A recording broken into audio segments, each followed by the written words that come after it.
This is not just an LGBT fight, this is a human fight. Hi, good morning. My name is Dexter Peñamora, a freshman student from BS Electrical Engineering. I am a proud LGBT advocate and a youth leader in our community. Hi, my name is Joshua Cruz Ortega from the course BSCP or Computer Engineering. Realization, I think, when I was a 6th grader. So more likely like I was 7. Never po. Even from the start. I believe that the parental guidance and the environment where that person is living from play a vital role in influencing the personality of a person. So I would say that the parental guidance and the environment play a vital role in the personality of a person.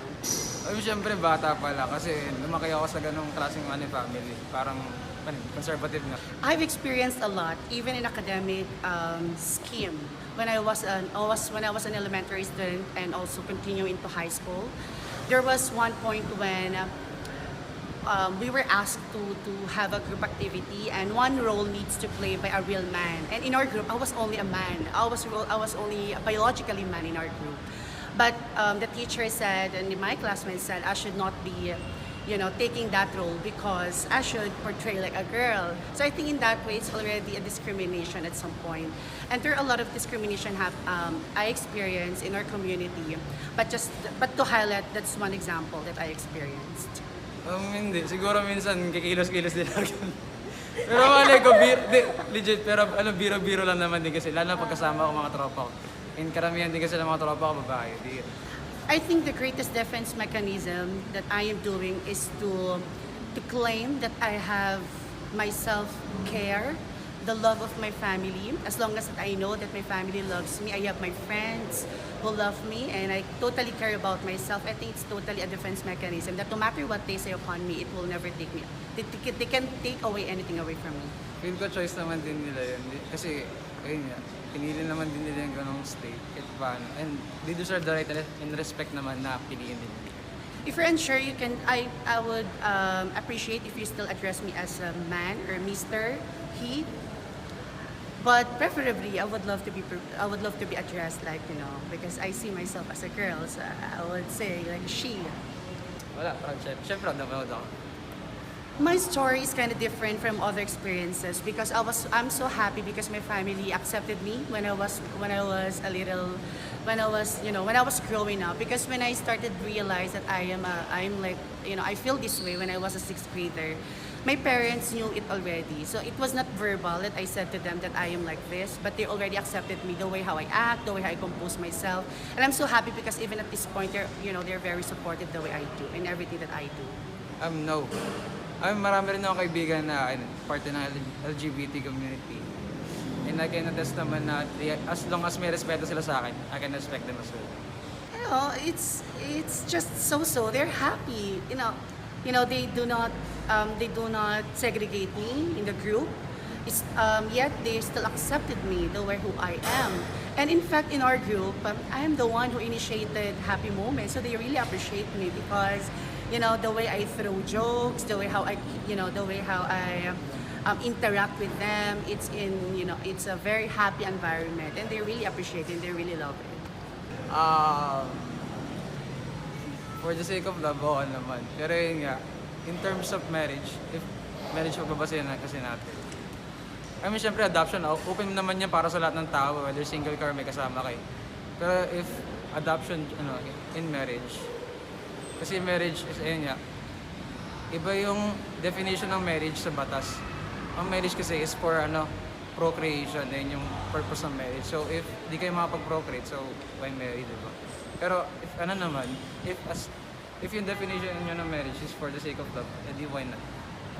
I firmly believe that you don't have to change yourself in order to be accepted by other people. So you really have to be yourself.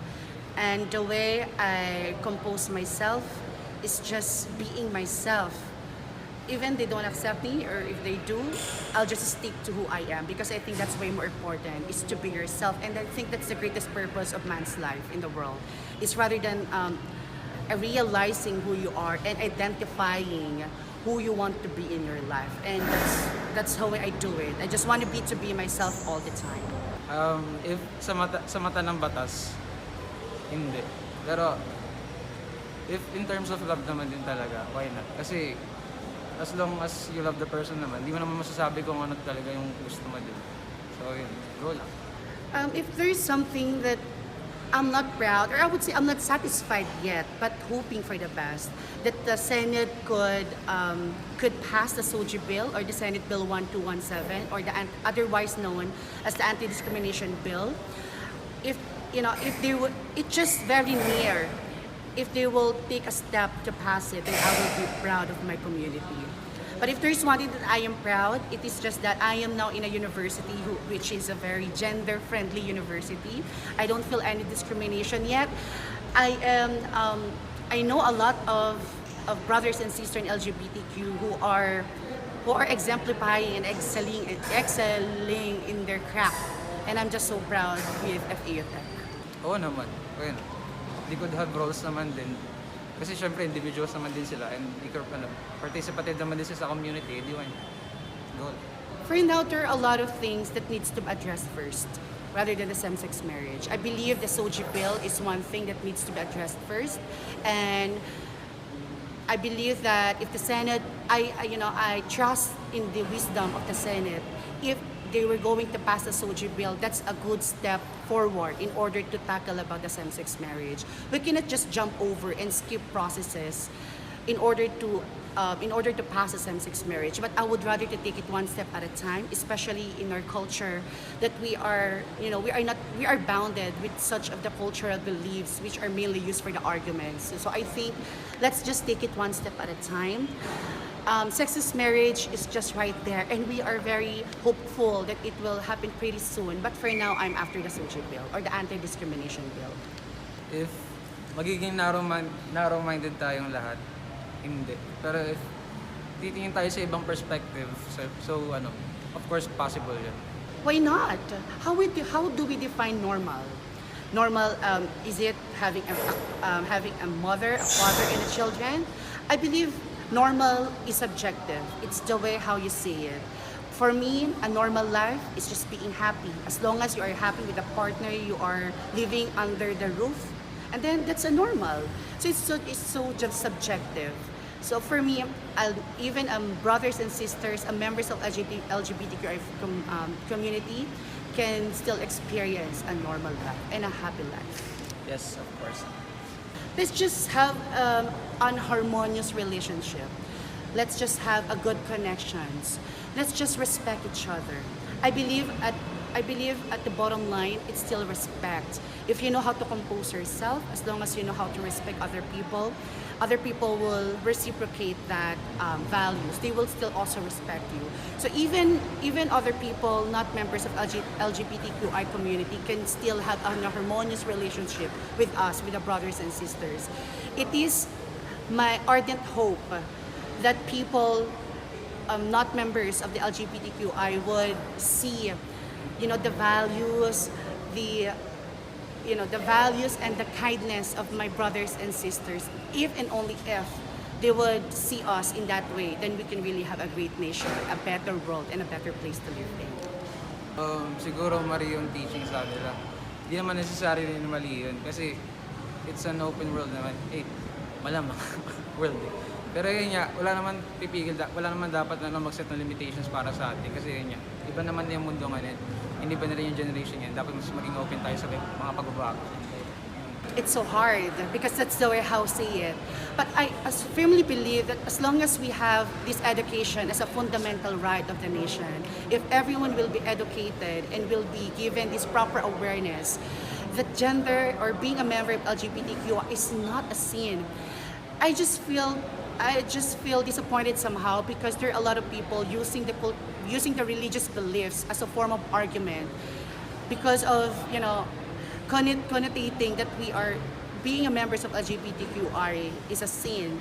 So at some point, I believe that if everyone will just be educated, will be given a proper awareness, then our micro efforts will lead to a macro effect in order to accept these brothers and sisters in LGBTQI community. So I would say that let's start to recalibrating our minds and changing our steps and redirecting our ways in order to accept the fact that we are also humans. This is not just an LGBT fight, this is a human fight. And every one of us, you know, we have this identity and we have this, our free will to express who we are. So for those people who are connotating that LGBT is a sin, I'm pretty sure that one day, not too far from today, you will also realize that it will never be a sin. Fighting for your rights and then tuloy nyo lang ginagawa nyo, walang mali dyan. As long as you love what you're doing, just keep doing it.